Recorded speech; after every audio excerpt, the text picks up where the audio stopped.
자, 이번 시간은 이제 우리 행정입법 마지막 문제 한 문제죠. 그래서 우리가 판례가 이제 이렇게 내용, 판례 그 지문인데 한번 내용 파악해 보죠.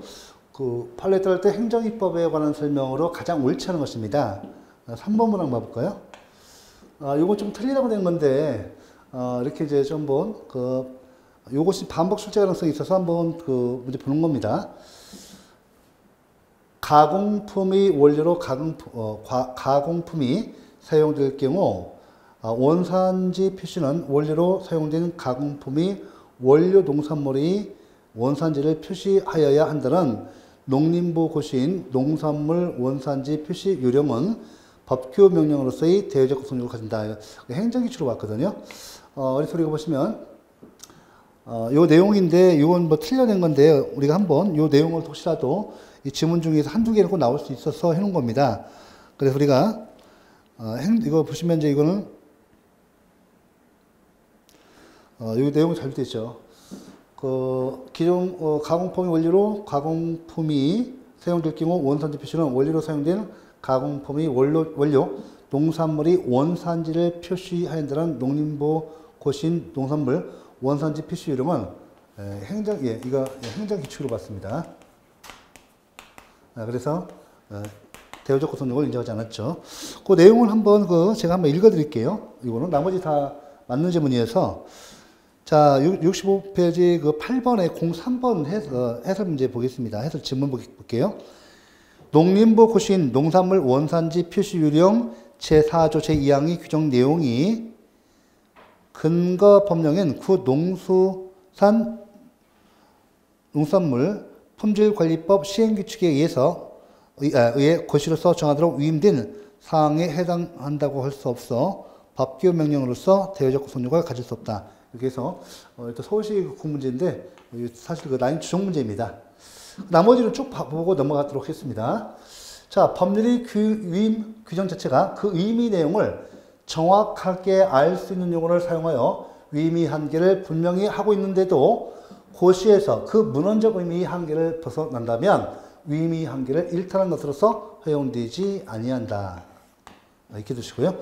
한국 표준 산업분류는 우리나라의 산업구조를 가장 잘 반영하고 있고 업종의 분류에 관하여 가장 공신력 있는 자료로 평가받고 있는 점 등을 고려하면 업종의 분류에 관하여 판단 자료와 전문성이 한계가 있는 대통령이나 행정각부의 장에게 위임하기보다는 통계청장이 고시하는 한국 표준산업분류에 위임할 필요성이 인정된다. 됐죠? 네, 그래서 고시로 이렇게 하도록 한 거. 자, 좋습니다. 그 다음에 4번 문항 공공기관의 운영. 영자가 상당히 빠지네요. 이게 공공기관의 운영에 관한 법률에 따라 입찰 자격 제한 기준을 정하고 있는 구공기업 준정부 기관 계약사무규칙 국가를 당사자로 하는 계약에 관한 법률 시행규칙은 대외적으로 국민이나 법원을 구속하는 효력이 없다. 됐죠? 이 같은 경우. 자, 이렇게 해서 이렇게 해서 보시고요. 이렇게 내용을 갖다가 조금 이렇게 난이도 문제지만 혹시라도 다음 시험에서 한두 개 빼서 쓸 수 있습니다. 그래서 이 내용을 정리해 놓으시기 바랍니다. 자, 이어서 이제 행정행위로 넘어가요. 행정행위. 자, 이제 행정행위가 가장 중요한 파트인데, 우리 행정행위는 우리 행정법에 있어서 중심적 개념이죠. 자, 우리 행정행위는 바로 이 다른 행정작용에서는 인정되지 아니한 특수한 효력이 인정되고, 또한 행정행위는 항고소송의 대상이 되는 처분성이 인정됩니다. 자, 그걸 기준으로 해서 보시면, 자, 여기 이제 67페이지 01번이에요.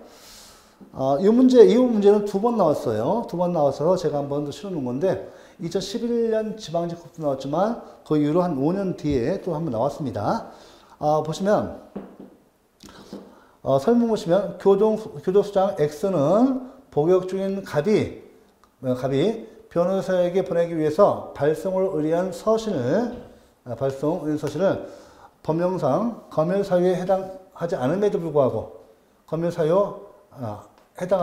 불구하고 발송 전에 이를 검열했습니다. 였다 빠졌어요. 검열하였다. 예. 자, 검열하였다. 이에 갑은 X의 위와 같은 서신 검열 행위로 말미암아 통신의 비밀이 침해되었다고 주장하며 다투고자 한다. 자, 이때 이제 옳지 않은 것입니다. 그럼 먼저 옳지 않은 거 3번으로 가볼까요? 자, 교도소장 X의 사전 검열 행위는 강학상 행정행위에 해당한다. 자, 서신 검열 행위, 이거 법적 성질을 보면 우리 헌재한다면 권력적 사실행위예요. 권력적 사실행위죠. 이 권력적 사실행위는 우리 강학상 행정행위의 개념에 포함됩니까? 강학상 행정행위 개념은 요죠. 요거는 최협의설이 현재 통설 판례예요. 통설 판례인데 내용을 보시면 어때요? 최협의설을 한다면 행정행위는 권력적 단독행위인 공법행위. 공법행위로서의 뭐예요? 법적 행위죠? 자, 사실행위. 이 사실행위는 우리가 보시면, 이거 사실행위, 법적행위. 구분해 보시면, 우리가 행정행위 종류에서 보시면, 사실행위는 사실상의 법적 효과를 발생을 목적으로 하죠. 하지만 법적행위는 일정한 법적 효과의 발생을 목적으로 행위죠. 그래서 요 점은 이제 그래서 틀린 거예요. 그래서 지금 우리가 이제 해설도 해놓고 있는데, 그러면 이제 권력적 사실행위, 이걸 보시면, 이건 이제 행정행위 개념이죠. 이건 이제 행정행위 개념이죠. 이거하고, 이거 보시면. 자, 강학상이 아니라, 쟁송법상 처분 개념 어때요? 쟁송법상 처분 개념, 쟁송법상 처분 개념이죠. 이 쟁송법상 처분 개념은 이 권력적 사실행위, 여기에는 이것이 해당되죠. 여기에 이거는 포함돼요. 포함되죠. 그죠? 왜 그런가 보면, 봐보세요. 이 쟁송법상 처분 개념을 보시면, 공권력 행사, 또는 그 거부, 및 그 밖에 이에 준하는 행정작용으로 되어 있어요. 그래서, 일단은 권력적 사실행위는 강학상, 학문상 행정행위 개념에는 포함 안 되죠. 안 되지만 이 처분 개념에 포함되죠. 이때 공권력 행사, 권력적 사실행위는 공권력 행사에 해당한다는 개념도 있고 그 밖에 이에 준하는 행정행위에 포함되는 학설이 있어요. 하지만 하여튼 어떤 학설이든 간에 권력적 사실행위는 이 우리 학문상 그죠? 학문상 개념이죠. 여기에는 해당되지 않지만 이 쟁송법상 처분 개념에 포함돼요. 또 사실 이제 이렇게도 문제를 이렇게 문제를 푸는 건데 사실은 좀 그 어폐가 있을 수가 있어요. 왜냐하면 이거와 다른 그 문제 유형이 있는데 여러분들 권력적 사실행위죠. 권력적 사실행위. 문제를 달리 볼 수도 있는데 그 문제는 일단 혼동될 수 있으니까 나중에 그 문제와 관련해서 합성적 행정이 있죠. 합성적 행정이. 합성적 행정위로 본다면 이야기 달라져요. 달라지는데 이 합성적 행정위 이 개념과 관계돼서 뒤에서 따로 좀 보겠습니다. 또 문제가 좀 또 있어요. 그래서 일단은 요거와 관련돼서 이렇게 문제 푸는 시험이 맞아요. 왜냐하면 그 합성적 행위는 사실은 이 합성적 행정위 이거 보시죠. 이렇게 좀 잠깐 이거 보면. 이 권력적 사실행위는 이거죠. 권력적 사실행위 보세요.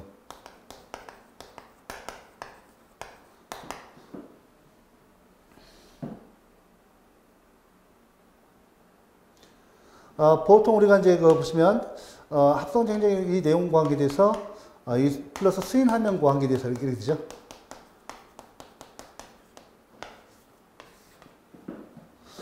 예를 들면 행정 대집행 보세요. 여러분들 행정 대집행 하잖아요. 행정 대집행의 법적 성질이 뭐예요? 권력적 사실행위입니다. 이거 권력적 사실행위죠. 자, 행정 대집행의 실행행위죠. 행정 대집행위에서 행정 대집행이 실행행위 봐보세요. 행정 대집행행위입니다. 여기 빠졌네. 잠깐만요. 행정 대집행위 실행행위 이거 보시면요.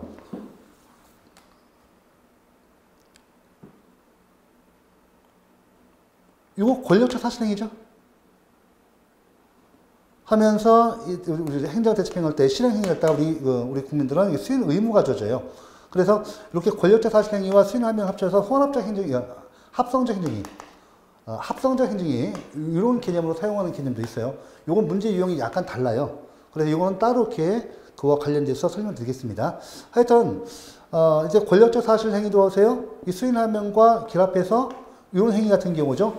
행정 대집행위 실행행위인데 이렇게 합성적 행정행위 개념으로 보는 그 견해도 있다는 거죠. 그래서 행정 대집행위 실행행위는 요 견해 이런 구조로 보면 이런 구조로 보면 요거는 어디예요? 그냥 실행행위로만 설명되죠. 바로 이렇게 문제를 풀어야 돼요. 하지만 이것이 이제 이렇게 혹시 합성적 행정이 나오면 행정 대집행위 실행행위 이 행정 대집행위 실행행위는 권력적 사실행위인데 여기에는 우리 국민들은 마땅히 수인하명이 주어지죠. 합친 거예요. 그래서 수인 의무가 주어집니다. 이런 것도 합쳐가지고 이제 그 합성적 행정이라고 하는데 어떻게 보면 권력적 사실행위도 합성적 행정이 그죠? 수인하명과 결합해서 합성적 행정이 될 수 있어요. 이 문제는 별도로 좀 빼서 쓰고 이게 두 번 나왔으니까 이걸 한번 기준으로 해서 설명드린 겁니다. 그러면 이제 이거 틀렸고 그러면 일단은 요거 내용을 갖다가 보도록 하죠. 자, 1번 문항 봐볼게요. 교도소장 X의 그 서신 검열 행위는 이른바 특별권력공개 내부에서의 행위이지만 그에 대한 사법심사는 가능하다. 맞죠? 오늘날 특별권력공개라는 이유만으로 사법심사가 배제되는 것은 아니다. 그래서 우리 우리 판례는 특별권력공개를 부정하고 있죠. 따라서 사법심사의 대상은 됩니다. 처분서 인정되잖아요. 이학세례 보던 1억 이학세례 보던 다 인정됩니다. 이건 맞는 지문이에요. 두 번째, 교도소장 X의 서신 검열 행위는 법률에 근거함이 없이 행하여졌다면 위법하죠. 왜냐하면 이거 권력적 사실행위죠. 법률 위반을 요하잖아요. 침입적 행정이죠. 침입적 처분이죠. 침입적 처분에 해당되니까 법률 위반가 필요하고 4번 갑이 교도소장 X의 서신 검열 행위에 대해서 취일소송을 제기함이 없이 곧바로 국가배상 청구소송을 제기한 경우 수소법원은 그 위법성 여부를 심리 판단할 수 있다. 맞죠? 이것도 보시면 자, 여러분들 그 갑이 교도소장 X의 서신 검열 행위에 대해서 취일소송을 제기함이 없이 곧바로 국가배상 청구소송을 제기한 경우. 여러분들 공정력과 선결 문제에서 위법성 유무 있잖아요. 위법성 유무. 그죠? 이거 공정력과 상관없죠? 공정력은 유효성을 추정해주는 행위예요. 그래서 적법성을 추정해주는 효력이 아니어서 그 위법성, 공정력이 이때 여기 서신 검열 행위의 위법성 여부 있죠? 위법성 여부는 이때 바로 우리 국가배상소송에서 민사법원이 재판의 선결문제로서 그 위법성 유무를 판단할 수 있죠. 유효성 유무가 아니잖아요. 위법성 유무, 위법이냐 적법이냐. 그 판단을 해서 바로 재판에서 국가배상 판결을 할 수 있습니다. 자, 이렇게 해서 이렇게 간단히 내용 보시죠. 이게 두 번 나왔거든요. 그래서 요거하고 또 요거 나오고 나서 합성적 행정의 개념으로서 이게 또 설명이 이게 또 두 번 나오니까 이거 두 번 나왔어요. 이것도 두 번 나왔습니다. 이거 두 번 나오니까 두 번 나옵니다. 다르게 본 그 문제인데 문제는 이렇게 좀 구성을 했기 때문에 이렇게 문제를 낸 거고요. 이쪽 측면 합성적 행정을 본다면 얘기 달라져요. 행정이라고 볼 수 있죠. 그러니까 가장 맞는 답, 가장 틀린 답을 고르셔야 돼요. 왜냐면 객관식은 어쩔 수 없습니다. 가장 맞는 답을 고르고 가장 틀린 답을 고르야 돼요. 그래서 정답은 3번이 됩니다. 자, 이어서 68페이지 2번 보세요.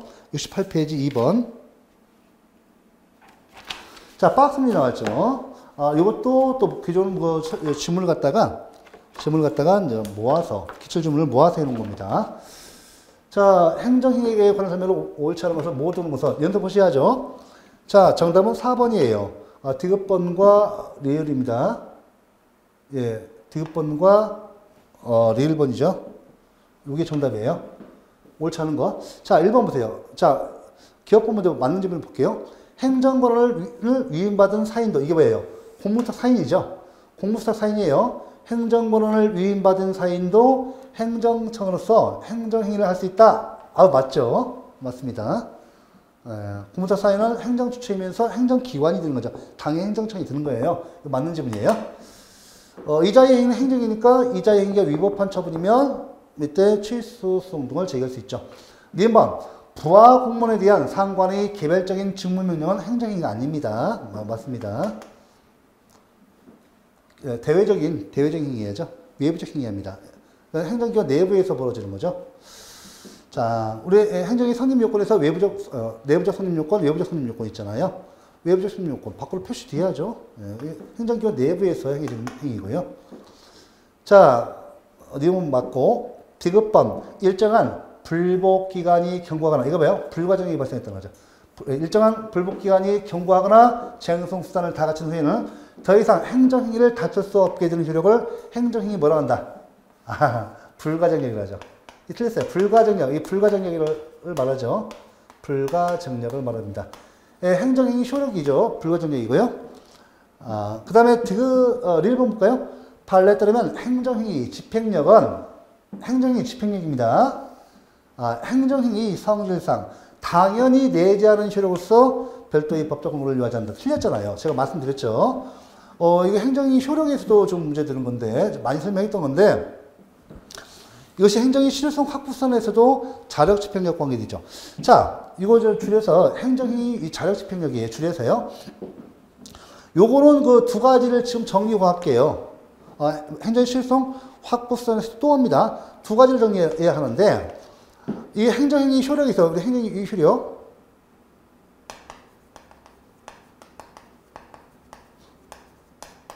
이 효력과 관계돼서 지금 우리가 이제 자력 집행력을 줄여서 집행력이라고도 해요. 그래 여기는 줄여서 이렇게 썼죠. 이렇게 나올 수도 있고 자력 집행력으로 나올 수도 있습니다. 집행력으로 나올 수도 있고 자력 집행력으로 나올 수 있다.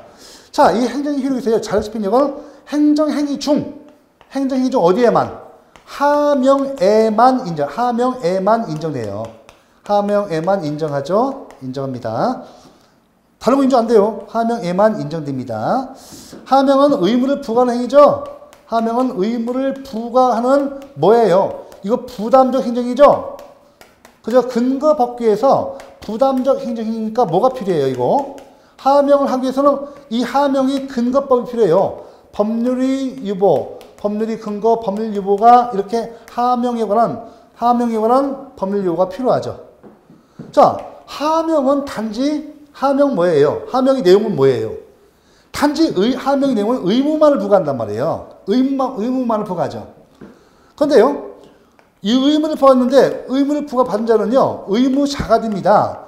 의무자가 어떻게 한다고요? 의무 불이행을 하면 어떻게 돼요? 의무 불이행을 합니다.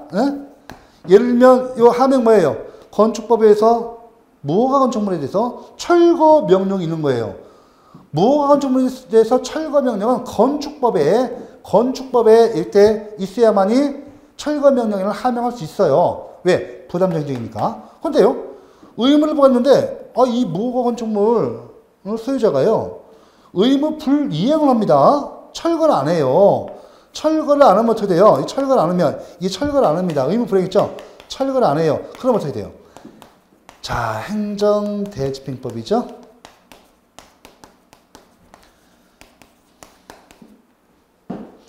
자, 행정대집행법에 근거해서 우리 건축법에 보면요, 이렇게 철거를 안 쳐나요?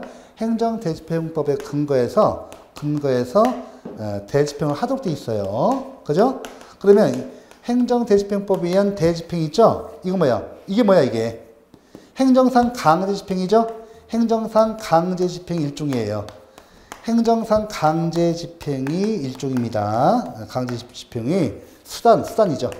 수단으로서 대지평을 쓰는 거죠. 그러니까 하명의 내용은 의무를 부과하는 거고, 그 다음에 행정대지평에 있어서 행정상 강제집행에 있어서 대지평은 그 내용이 각각 서로 독립한 별개 행위예요. 독립한 별개 행위입니다. 아시겠죠? 각각 독립한 행위에서 이 자력집행력, 바로 이 자력집행력이죠. 이게 뭐예요? 행정상 강제집행. 건축법에 의해서 이렇게 의무 불이행 이행자, 철거 행위를 하지 않는 자에 대해서는 행정대집행을 할 수 있도록 하고 있죠. 그러면 이때 이게 뭐야? 이 자력집행력이거든요. 자력집행력에 의해서 이렇게 행정상 강제집행을 쓰는 거야. 이 자력집행력에 의해서. 그러면 이 자력집행력, 행정상 자력집행력, 즉 행정상 강제집행으로서의 대집행을 할 수 있는 이런 자력집행력은 하명에 내재하는 결격이 아니에요. 맞죠? 하명으로 의무를 부과해놓고요. 우리 근거법규에서 하명으로 해서 부담정신적인데 의무를 부과해놓고요. 반드시 이 자력집행을 할 수 있도록 이런 자력집행력 규정이 있는가? 그렇진 않아요. 없는 것도 있어요. 없는 것도 있단 말이에요. 하명에 의해서 의무 부과하잖아요. 의무 불이행이 있잖아요. 그러면 행정벌을 부과하는 경우도 있어요. 행정벌. 뭐야? 행정제재력. 그러니까 행정제재로 가요. 행정벌을 부과할 수도 있어요. 하명이라는 이 근거법규, 이 법률 요구가 필요한데요. 이 자력집행력은 행정상 강제집행을 할 수 있는, 대집행을 할 수 있는 그 효력은요, 여기 하명에 내재하는 효력이 아니라 건축법에 의해서 행정대집행을 할 수 있도록 별도의 근거 기준이 또 있어야 돼요. 또 있어야 하고, 이 행정상 강제집행으로서 대집행할 수 있는 법적 근거가 또 별도로 있어야 돼요. 그래서 이 자력집행력은 하명에 내재하는 효력이 아니라 하명은 이 별도의 법적 근거가 필요하고요. 이 하명에 의해서 부과한 의무 불이행이 있을 때 이에 대해서 행정 대집행할 수 있는 행정상 강제집행으로서 대집행할 수 있는 별도의 법적 근거, 행정 대집행 등이 또 있어야 돼요. 그래서 요거는 지금 5번, 6번 나온 것 같습니다. 지금까지. 잊을만 하면 나오고 행정의 실효성 수단에서 행정상 강제집행할 때 또 나와요. 지금 또 해놓고 합니다. 그러니까 행정의 효력으로서 자력집행력은 바로 행정의 실효성 확보 수단에서 행정상 강제집행과 관련되어 있는 거예요. 이렇게 보여야 돼요. 이거 많이 나와요. 그러니까 자력집행력은 하명에 당연히 내재하는 효력이 다 틀려요. 틀립니다. 하명의 법적 근거, 그죠? 요거와 별도로 의무를 부과하는 근거법규와 별도로 행정상 강제 집행을 할 수 있는 별도의 법적 근거가 있어야 한다. 됐죠? 그렇게 된 겁니다. 그래서 요거 다 해놨어요. 자, 02번, 미음번 그 해설을 같이 봐주세요. 여러분들. 그 68페이지입니다. 지방경찰청장이 횡단보도를 설치하는 것은 일반 국민들이 도로상의 보행 편의와 함께 보행과 관련한 교통사고를 방지하고 교통의 안전성 및 원활한 소통을 보장할 목적으로 행하는 국물인 도로의 관리 행위 일종이고, 이로 인해서 국민이 구체적인 권리 의무에 직접적인 변동을 초래하는 것이 아니므로 행정행위성이 부정되나 보행자 통행 방법 등을 규제하는 것은 이로 인해 국민이 구체적인 권리 의무에 직접적인 변동을 초래하게 하는 것이므로 행정행위라고 볼 수 있다. 제가 해석을 해놓은 거예요. 그래서 횡단보도를 설치해서 보행자의 통행 방법을 규제하는 거. 이거. 그래서 이건 행정기성을 이제 인정한 거죠. 저 판례가 있는가 해서 찾았는데 한 번도 이 판례가 없어요. 다 뒤졌습니다. 헌법재판소 대부분 판례를 갖다가 뒤졌지만 이게 모 교수님의 책에 나와 있어요. 예로 나와 있습니다. 네, 그래서 모 교수님 제자분이 들어가서 출제했다는 걸 알게 되었죠. 좋습니다. 네. 이렇게 해서 이거 지문 익혀두세요. 이거 2번 나왔어요. 이거 맞는 지문으로. 네. 자, 이어서 64번 보도록 하죠. 행정행위에 대한 설명으로 오는 것입니다. 지금 그 4번이 이제 맞는 지문이에요. 4번은 그 현재 다수설인 쟁송법상 처분 기념설의 현재 다수설인데 이해한다면 맞는 지문이에요. 행정소송법상 처분의 기념과 강학상 또는 학문상 행정행위 개념이 다르다고 보는 견해는 처분의 개념을 강학상 행정행위 개념보다 넓게 본다. 이게 쟁송법상 처분 개념설이에요. 이게 현재 다우설 판례인데 쟁송법상 처분 개념설. 이것이 현재 다우설이에요. 요건 내용이 뭐냐면 우리 현재 그 행정심판법이나 소송법, 즉 쟁송법상 처분은 학문상 행정행위 개념을 그대로 규정한 것이 아니라 학문상 행정행위 개념보다 더 넓은 새로운 개념으로 이렇게 더 넓게 규정하고 있다고 보는 것이 쟁송법상 처분 개념설이고 이것이 다우설입니다. 맞는 지문이에요. 그럼 이 1, 2, 3이 틀린데 1번이요. 행정행위를 행정청이 법원에서 구체적 사실에 대한 법집행으로 이렇게 보는 거죠. 그래서 행위는 공법행위로 정의하면 공법상 계약과 공법상 합동행위를 행정행위 개념에서 제한다. 아니에요. 요 1번은 왜 그런가 하면 현재 제가 행정행위 개념은 최협의설이 제가 아까 말씀드렸죠. 행정청이 법원에서 구체적으로 적용 집행하는 권력적 단독행위인 공법행위. 요것이 최협의설의 내용이에요. 여기 동그라미 1번 같은 경우는 자, 이거죠. 이거 광의설이죠. 광의설의 얘기이기 때문에 당연히 이것도 공법상 계약이죠. 보세요. 제가 협의설에 한다면 이거 빠지죠. 왜냐하면 우리 최협의설이 현재 통설 판례인데 다시 한번 앞에 했던 거 봐볼게요. 통설 판례예요. 이것이 판례인데 보시면 다 빼고 또 빼고요. 권력적 단독행위인 공법행위다 이렇게 되죠. 예. 그러니까 이렇게 하면 공법상 개혁과 공법상 합동행위는 빠져요. 왜 빠져요? 공법상 개혁과 공법상 합동행위는 비권력적 행정작용이에요. 비권력적 행정작용입니다. 행정작용이에요. 그래서 권력식이지 않잖아요. 빠지는 거예요. 또 단독행위 아니죠. 비권력적 행정작용. 공법상 계약과 공법상 합동행위는 쌍방행위라 하죠. 쌍방행위죠. 네, 쌍방행위입니다. 그래서 서로 대등한 관계죠. 그러니까 비권력적 행정작용이고 쌍방행위죠. 우리 행정행위는 일방행위예요. 단독행위 일방행위잖아요. 일방적으로 하잖아요. 그럼 이건 쌍방행위야. 행정행위는 일방행위예요. 권력적이고 일방행위죠. 그런데 여기 공법상 계약과 공법상 합동행위는 비권력적 행정적이고 일방행위가 아니에요. 쌍방행위예요. 상호 협력에 해야 돼요. 그래서 여기서 최의협의에서 한다면 이게 제외돼요. 이것이 제외됩니다. 제외됩니다. 이건 광의설에서 하면 포함되죠. 포함이에요. 포함. 왜냐하면 이것이 광의설 내용이거든요. 됐죠? 광의설. 자, 그 다음에 그 2번문 한번 보세요. 가학상 허가와 특허는 의사표시를 요소로 한다는 점과 반드시 신청을 전제로 한다는 점에서 공통점이 있다. 틀렸죠? 여러분들, 그 가학상 허가와 특허는 의사표시를 요소로 한다는 점, 이건 똑같죠? 요거는 같죠? 이게 법률행위정정이죠. 자, 법률행위정정이니까 의사표시를 그 요소로 합니다. 의사표시를 그 행정청이 의사표시를 요하지 아니한 행위가 준 법률행위적 행정이에요. 그래서 요 내용 같은 이렇게 보시면 일단 여기까지는 같죠. 근데 허가는 이때 허가는 출원 신청이 필요 요건입니까 아닙니까? 요거 아닙니다. 필요 요건 아니에요. 이 출원이 필요 요건이 아니에요. 이거 아니죠. 자, 근데 특허는 어때요? 이 출원이 바로 필요 요건이에요. 요건 맞고, 그죠? 출원이 필요 요건입니다.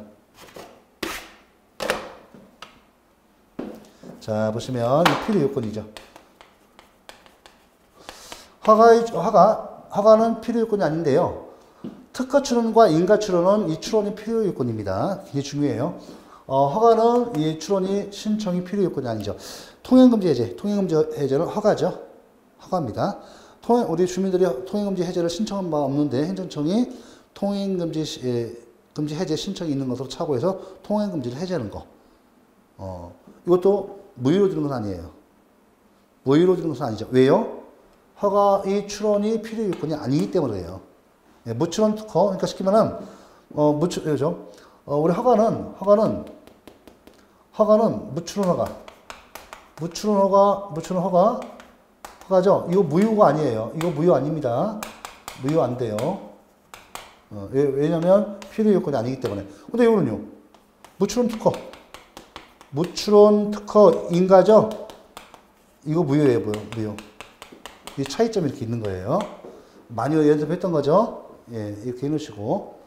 자, 이어서 한 번만 볼게요. 행정행위 효력으로서 구성 요건적 효력과 공정력은 이런 조건들을 법적 안정성에서 찾고 있다. 틀렸죠? 법적 안정성에서 찾고 있는 것은 공정력이죠. 이건 맞아요. 우리 통설 판례가 이런 조건거로 공정력이 이런 조건거를 법적 안정성설 또는 행정정책설이라고 해요. 여기서 찾고 있습니다. 근데 구성 요건적 효력은 이런 조건거를 어디서 찾아요? 기관, 상호간, 존중 원칙, 기관, 상호간, 행정기관, 상호간, 존중 원칙, 또 권력적 분립. 여기서 그 이런 조건으로 찾고 있습니다. 그래서 이거 틀린 거예요. 예. 자, 정원 문제 좋죠? 2017년도 국가적 문제예요. 이게 수없이 앞에서 반복된 기술 질문을 갖다가 변형해서 내는 겁니다. 이 개념은 한참 안 나오다가 2017년도에 나왔어요. 한참 안 나오다. 5, 6년 안 나왔습니다. 자, 이어서 좀 봐볼까요? 자, 우리가 이제 65번 봐볼까요? 자, 65번 보면,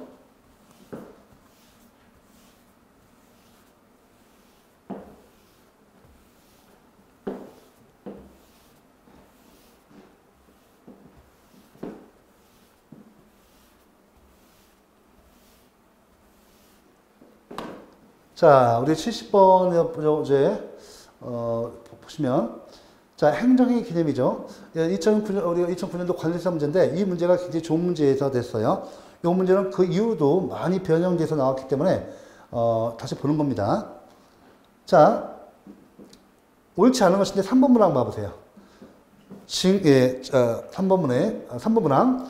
장래 일정한 행정처분을 하겠다고 약속하는 확약. 행정상 확약이죠. 행정행위에 해당한다는 것이 대법원 판례의 입장이다. 판례는 행정상 확약이 처분성, 행정이성 부정하죠. 판례는 행정이성 부정해요. 행정상 확약이죠. 성 부정하죠. 예, 부정설 꼭 해놓아야 돼요. 이거 말고도 계속 반복 뒤에서 나옵니다. 지금도 나옵니다. 최근 기술 좀도 있어요. 옳지 않은 것이죠. 1번만 한번 보세요. 도로상의 교통 표지판과 같이 이거 많이 어디서 봤네요. 그죠? 그죠? 일반 처분. 자, 일반 처분 이해입니다. 같이 직접 물건의 특성을 규율하는 행위는 행정행위에 해당한다. 맞죠? 이거 뭐라고 해요, 이거? 물적 행정행위죠? 물적 행정행위를 뭐라고 해요, 우리가? 물적 일반 처분이라고 해요. 물적 일반 처분이라고 합니다. 인적 일반 처분도 마찬가지고 이렇게 맞는 질문이에요. 자, 4번 문항. 상급자가 특정 공무원에 대해서 발하는 직무명령은 행정행위에 해당되지 않는다. 그죠? 이거 봐보세요. 2009년도에 다 나왔던 겁니다. 이 질문이. 그죠? 예. 똑같이 나오죠? 5번. 기계적으로 부과되는 납세 고지서와 같은 자동화된 행정결정은 행정행위에 해당한다. 맞죠? 예. 이 질문도 2009년에 나왔죠? 이게 최근에 작년도에 나왔습니다. 재작년도에. 예. 이렇게 해서 과거 문제라고 해서 무조건 나쁜 게 아니에요. 최신 문제, 최신 문제 너무 좋아할 거 없습니다. 이미 다 봤기 때문에요. 이런 문제가 반복돼서 나옵니다. 자, 66번 봐볼까요? 71페이지 02번. 자, 사례 문제 나왔네요. 자, 08년도 경기도 문제인데요. 이게 지금도 유효해요. 지금도 문제가 유사 문제 나옵니다. 자, 골목길에 거주민들을 위한 주차장이 설치되어 있는데 최근 이 골목길에 위치한 건물에 정당 사무실이 들어서게 되었고 정당이 잦은 집회로 인하여 주차에 문제가 발생하자 도로관리행정청은 거주민을 위한 주차장의 일부를 정당 전용으로 정하면서 일반 주민들은 사용을 하지 못하도록 일반인, 자, 이거 보죠? 일반인 주차 금지 표지판을 설치했다. 이게 뭐예요? 이거 뭐예요? 그죠? 예. 일반인 주차 금지 표지판을 했죠? 바로 일반 차분 예예요. 됐죠? 자, 그래서, 이 문제도, 어때요? 2008년도 경기도구 문제인데, 최근에 한 3, 4년도 나왔어요, 전에. 일반 차분 예로 다 사례로 나왔습니다. 그러면, 옳은 것인데, 1번 문항 봐보세요. 위 사례에서 주차 금지 표지판은 일반성과 구체성을 띠는 법적 기호를 쓸 때, 이게 뭐예요? 이걸 말하는 거죠? 네, 이걸 말하는 겁니다. 자, 2번 문항 보세요. 2번 문항. 위 사례에서 인근 주민들이 주차 금지에 대해서 행정소송을 제기하기 위해서는 먼저 주차 위반 행위를 하고 이에 대해서는 범칙금을 부과하는 처분을 받았을 때 이 처분을 대상으로 해야 한다. 틀렸죠? 일반 처분은 바로 처분성이 인정되죠. 바로 뭐죠? 일반 처분 처분성이 인정됩니다. 그래서 이렇게 할 필요 없어요. 일반 처분 처분성 인정되죠? 처분성 인정되니까 그죠? 예, 바로 최소송 제기할 수 있죠. 소송 가능해요. 틀렸고요. 2번 문항, 2번 문항, 이거. 3번 문항. 도로관리행정청이 주차금지 행위에 대해서 행정소송을 제기하는 경우를 이른바 추상적 기본 통지란다. 아닙니다. 우리나라는 이와 같이, 그렇죠. 구체화됐을 때. 우리가 이걸 일반 처분이라고 하잖아요. 일반 처분. 이거 대응되는 게 뭐예요? 일반 처분. 개별 처분이죠. 개별 처분은 어떻게 돼요? 일반 처분이든 개별 처분이든 그래요. 개별적이고 구체적 규율. 이걸 갖다가 뭐라고 해요? 개별 처분이라 하잖아요. 두 개 다 처분성 다 인정됩니다. 이거 그게 틀린 거예요. 우리나라는 일반 처분, 하여튼 일반 처분이죠. 어떻게 돼요? 이 구체성, 예, 구체화된 사건이어야 돼요. 이 두 가지죠. 추상적 기본, 우리나라는 추상적 기본 통제 인정하지 않아요. 예. 우리나라는 이렇게 처분으로 돼서 구체적인 사건화 됐을 때, 항고송, 행정송, 취소송을 제기할 수 있는 것이지, 추상적인 법령을 대상으로 할 수 없습니다. 우리나라는 그래서 이렇게 구체적 규범 통제 방식을 취하는 거죠. 구체적 규범 통제 방식을 취하고 있는 겁니다. 자, 3번도 틀렸고요. 4번 문항. 위 사례에서 주차 금지 표지판은 이른바 처분목교에 해당하므로 행정소송이 가능하다. 이 처분목교 아니에요. 네. 일반 처분이지 처분목교 아니란 말이에요. 일반 처분이 행정행위, 일반 처분이에요. 처분목교 아니에요. 그래서 틀렸습니다. 자, 이렇게 해서 간단히 봤고요. 이제 67번 봐볼까요?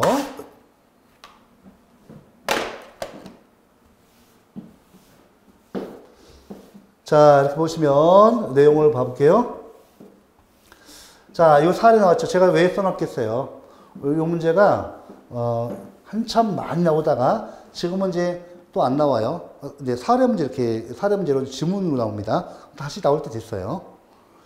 자, 2019년도 지방직국 문제인데 다음과 같은 규율 내용이 법적 성격은 일반 처분이에요.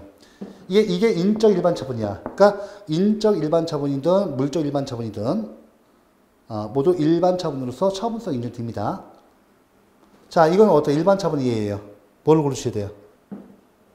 요겁니까? 요겁니까? 요거죠? 요거 잠깐 설명드리면, 여러분들 잠깐요. 일반 처분 두 개가 있는데, 하여튼 답은 어떻게 돼요? 우리가 이제 일반 처분이 있는데, 일반 처분 두 가지가 있어요. 두 가지가 있는데, 인적 일반 처분이 있고, 물적 일반 처분이 있어요. 우리가 물적 일반 처분을 보통 뭐라고 하냐면 물적 행정행위라고 해요. 물적 행정행위라고 합니다. 아시겠죠? 이렇게 용어 나올 수도 있는데 하여튼 중요한 건 뭐냐면 이게 줄여서 이건 다 일반 처분이라는 거예요. 일반 처분이라는 것이 중요합니다. 예? 요거 차이점은 이거 뭐냐면 보세요. 요거는 뭐냐면 인적 일반 처분. 자, 일반적 규율이고 일반적 구체적 규율이죠. 일반 처분. 인적 일반 처분은 이 사람을 직접 대상으로 이렇게 규율해요. 사람을 직접 대상으로 해서 규율하는 거예요. 왜? 불특정 다수인이잖아요. 불특정 다수인을 갖다 직접 규율 대상으로 합니다. 근데 물적 일반 처분, 물적 행정은 뭐냐면요. 일반적 구체적 규율 맞아요. 일반적 구체적 규율 맞아요. 똑같아요. 똑같은데 아까 도로 피치판 보셨죠? 아까 이건 똑같아요. 이건 똑같아요. 요거는 사람을 직접 대상으로 해요. 요거는 어떻게 돼요? 지금 보시고 요거 있죠? 이거. 자, 이거 우리 불특정, 일반적 규율은 불특정 다수인데, 불특정 다수인 우리 국민 있죠? 국민들은 여기 있죠? 여기, 이 시간대, 이 시간 장소 때 여기에 들어오면 안 돼요. 사람은 직접 규율이죠. 딱 그 앞에 막고 있어요, 사람을. 못 들어오게. 맞죠? 자, 맞죠? 사람 직접 대상으로 합니다. 그 앞에 딱 그 의견들 다 정기들 다 지키잖아요. 측가 잡혀갑니다. 들어가면. 요거 보세요. 요거 보세요. 요것도 결과 같은데 약간 틀려요. 아까 도로 앞에 나와 있는 사례가 있잖아요. 다 수업 시간에 많이 했던 건데, 이 도로가 이렇게 있잖아요. 도로가 있으면 여기가 이렇게 돼 있어. 주정차 금지 표시를 하고 있어요. 자, 여러분들 이 도로죠. 이 도로는 뭐야 이거? 물건이에요, 물건. 도로를 좀 규율하고 있잖아요. 도로를 규율하고 있어. 응? 도로를 규율하는데 이 도로 물건 규율하고 있어요. 그죠? 자, 여기 장소 한정돼 있죠? 장소. 이 지나가는 때, 그 다음에 장소, 여기에 주정차 금지돼 있죠? 주정차 금지 표시도 있어요. 자, 주정차 금지 표시도 있습니다. 그러면서 이거 뭐야, 이거? 구체적 규율이지. 자, 구체적 규율이죠. 물건에 대한 구체적 규율이에요. 자, 물건인 도로에 대한 구체적 규율인데, 이 구체적 규율이 결국 어떻게 돼요?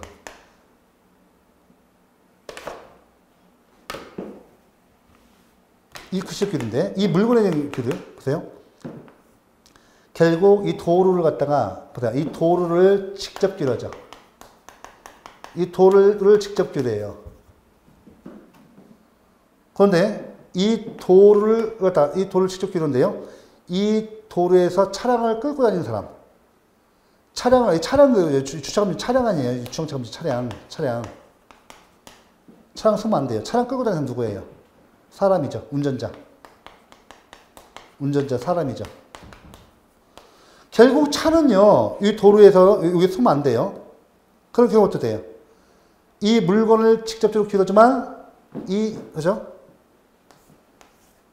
이 사람에 대해서 간접적으로 그 효력이 미치죠. 그래서 간접 규율이 되는 거예요. 그래서 차이점이 인적 일반 처분은 다이렉트로 이렇게 규율되는 것이고, 명령이죠. 바로 이제 처분이 행해지는 거고, 요거는 물건에 대해서, 이렇게 물건을 통해서, 그죠? 이 물건을 통해서, 이렇게 사람은, 불특정 다수인 여기 있는 거죠. 불특정 다수인 사람에 대해서는요, 이 물건을 직접 규율하고 사람에 대해서는 간접적으로 규율하는 거죠. 이 차이점을 또 설명하는 게 또, 견해가 있고, 하여튼, 인적 일반 처분이든, 물적 일반 처분이든, 즉, 물적 행정이든, 하여튼 일반 처분, 이게 답이에요. 이게 일반 처분이에요. 요걸 일반 처분을 골라주시기 바랍니다. 요게 답이에요. 자, 그러면 이거 문제가 오래됐다 해서 무시하면 안 됩니다. 이게 바로 시험에서 또 출제되는 거예요. 이렇게 봤고요. 자, 이어서 68번이죠. 거의 끝나오네요. 68번. 보시면 우리 68번 72페이지 05번이에요. 행정행위 종류라는 설명 중 옳은 것입니다. 정답은 요건 이제 1번이 되겠습니다. 자, 1번 빨리 보고 갈게요. 한약 조제 시험을 통하여 약사에게 한약 주제권을 인정함으로써 한의사들이 영업상 이익이 감소되었다고 하더라도 이러한 이익은 사실상의 이익에 불과하다. 그렇죠? 여러분들 이거 보시면 그죠? 이게 한약 조제 시험을 통해서 약사에게 한약 조제권을 인정하는 거다. 이거 허가사항이에요. 인전호죠. 이거 허가사항입니다. 허가사항이죠. 이게 맞는 지문이에요. 그래서 우리 국민들이 받는 이익은 반사적 이익 또는 사실상 이익입니다. 자, 2번 한번 볼까요? 개인 택시 운송면허는 이거 특허입니까? 허가입니까? 이거 특허예요. 성질상 일반적 금지에 대한 해제 불가다. 틀렸죠? 이거 허가라는 얘기인데 일반적 금지, 상대적 금지에 대한 해제 아니에요. 이거 허가죠. 이거 허가에 대한 설명이에요. 특허는 이거 특허죠. 특허는 권리 등을 설정해 주는 행위죠. 특허예요. 또 재량행위예요. 3번 사회복지법인의 정관변경 허가에 자 사회복지법인의 정관변경 허가에 대해서는 부관을 붙일 수 없다. 자, 요 인가죠? 인가입니다. 자, 이때 보시면 이제 거기에서 여러분들 여기 이제 우리가 72페이지 05번이죠. 여기서 좀 잘 보셔야 돼요. 요 잠깐 3번 문항 이거 좀 봐보세요. 3번 문항 이거. 정관 변경 허가. 이게 법적 성질이 뭐예요? 인가거든요, 이게요. 인가인데, 이걸 재량행위로 볼 것인지, 기속행위로 볼 것인지 보셔야 돼요. 자, 3번 문항 판례 잠깐 보겠습니다. 72페이지에 05번에 3번 문항 해를 보세요. 사회복지사업에 관한 기본적 사항을 규정하여 그 운영이 공정적절을 기함으로써 사회복지 증진에 이바지함을 목적으로 하는 그 사회복지사업법의 입법 취지와 규정에 사회복지법인의 설립이나 설립 후의 정관 변경의 허가에 관한 구체적인 기준이 정해져 있지 아니한 점 등에 비춰보면 사회복지법인의 정관 변경을 허가할 것인지 여부는 주무관청이 정책적 판단에 따른 재량에 맡겨져 있다 할 것이고, 재량행위죠. 예. 주무관청이 정관 변경 허가를 함에 있어서는 비례성 원칙 및 평등 원칙에 적합하고 행정처분의 본질적 효력을 해치지 않는 한도 내에서 부관을 붙일 수 있다. 여러분들 이거 판례가 물어봤어요. 인가죠? 인가인데 이걸 재량행위로 본 거예요. 그래서 부관이 가능하다는 거죠. 예. 요겁니다. 잘 해놔야 돼요. 계속 반복돼요. 그 다음에 4번 친일 반민족 행위자 재산조사위원회의 국가 기속 결정은 친일 재산을 국가의 소유로 기속시키는 행정행위다. 아닙니다. 요것도 좀 중요해요. 이것도 최근 판례에 나왔기 때문에요. 자, 우리 2017년 서울시 문제인데 이게 4, 5년 전에도 나왔었어요. 이 두 번째 나온 겁니다. 그러면 요 판례 내용을 좀 같이 볼게요. 워낙 중요해서요. 최근에도 이거 많이 나옵니다. 자, 해설. 72페이지 05번에 4번 해설 보세요. 친일 반민족 행위자 갑이 1911년 6월 30일 및 1917년 10월 13일 사정받아 취득한 토지는 구 친일 반민족 행위자 재산의 국가 기속에 관한 특별법에서 정한 친일 재산으로서 친일 반민족 행위자 재산조사위원회가 국가 기속 결정을 하였는지 여부와 관계없이 특별법에 의해서 그 취득, 증여 등 원인 행시에 소급하여 당연히 국가의 소유로 되는 점에다가 특별법이 입법 취지 등을 감안하면 특별법상 친일 재산에 관해서는 친일 반민족 행위자나 그 상속인들에 의한 시효 취득이 허용되지 아니합니다. 당연하죠. 나쁜 놈들이죠. 영구히 천년 만년 가지고 민족을 배반하고 자기 동족에 대해서 총칼을 갖다가 들이대고 한 행위, 이게 반민족적 처벌, 반민족적 행위는 영원히 용서해서는 안 됩니다. 그래야 우리 국가 위기 왔을 때 또 그때 총 들고 나가죠. 여러분들이 국사를 배운 이유가 뭡니까? 제가 뭐 여러분들 국사 열심히 하시고 하지만 우리 국사를 배우는 이유가 여러분들 봐보세요. 임진왜란 때 우리 국민들, 우리 의병 다 일어났죠. 백성들이 일어나서 국가를 살렸습니다. 선조 도망갔잖아요. 네. 그때 국난 극복됐죠. 그때요. 국가에서 정부에서 선조가 약속한 행위를 전부 다 반복했어요. 다 노비 해방해주고 일본 놈 잡으면 다 뭐 관직 주고 했던 거 다 뺏었습니다. 그랬더니 병자 호란이 났어요. 자, 아무도 안 나가는 겁니다. 그죠? 그래서 인주는 어떻게 있어요? 예. 청에 굴복했죠? 예. 이게 삼전도 구력구피가 있는 거예요. 예. 아무도, 예. 여기서 보면, 그저 남한산에 갔더니 임금이 있잖아요. 예. 다 나가 싸우자 하니까, 뭐, 그죠? 예. 그때 아무도 안 나갔습니다. 그래서 어쩔 수 없이 이렇게 국가가 패망하게, 예, 이렇게 된 거죠. 그래서 우리가 그때 병자 호란 때 진 겁니다. 그런 예를 보듯이 우리 국사는 꼭 배워야 돼요. 이게 지금도 청산 안 되고 또 지금도 이렇게 이게 이야기됐다는 것이 참 문제죠. 지금이라도 좀 일제 잔재를 청산해야겠습니다. 자, 이렇게 됐죠? 예, 다 된 거죠? 예, 좋습니다. 이거 보시고 요 내용 꼭 해놓으세요. 2번, 3번 나왔습니다. 자, 69번에 이제 73페이지 1번 문항이죠. 법규적 행정인데 타당한 것이에요. 자, 4번 문항 보시죠. 독일과 달리 현행법에서는 제3자 된 통지가 행정청의 의무는 아니다. 맞죠? 요게 어때요? 예, 바로 작년, 재작년에 나왔던 거예요. 이 점은 계속 나옵니다.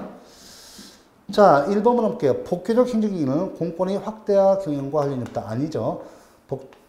바로 공권의 확대와 경영과 관련해서 나온 이론이죠.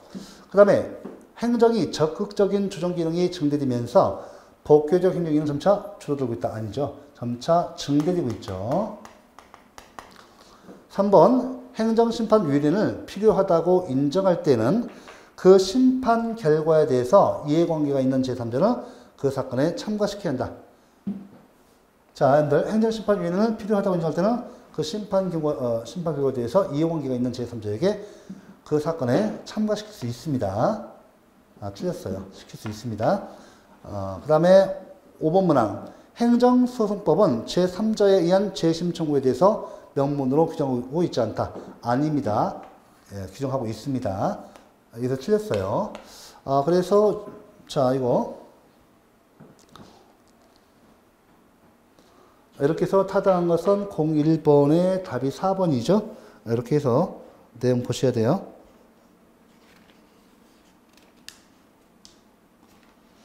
자, 이렇게 해놓고, 일단 이렇게 여러 법규적 행정에서 관련 청구 있잖아요. 법규적 행정에서 제가 늘 말씀드렸죠. 관련 부분 있잖아요. 법규적 행정과 관련한 관련해서 논의되는 거 사항 해놓으셔야 돼요. 이렇게 해서 한 문제 맞출 수가 있습니다. 이 내용도 계속 반복되고 있어서 또 다시 나올 겁니다. 작년 나왔어요, 이거. 자, 70번 마지막이죠. 자, 제3자유 행정에 대한 설명은 옳은 것입니다. 옳은 것인데, 자, 2번 문항 봐보세요. 제3자유 행정행위에 있어서도 가구제로서 집행정지가 인정된다. 자, 여러분들, 옳은 것인데, 맞습니다.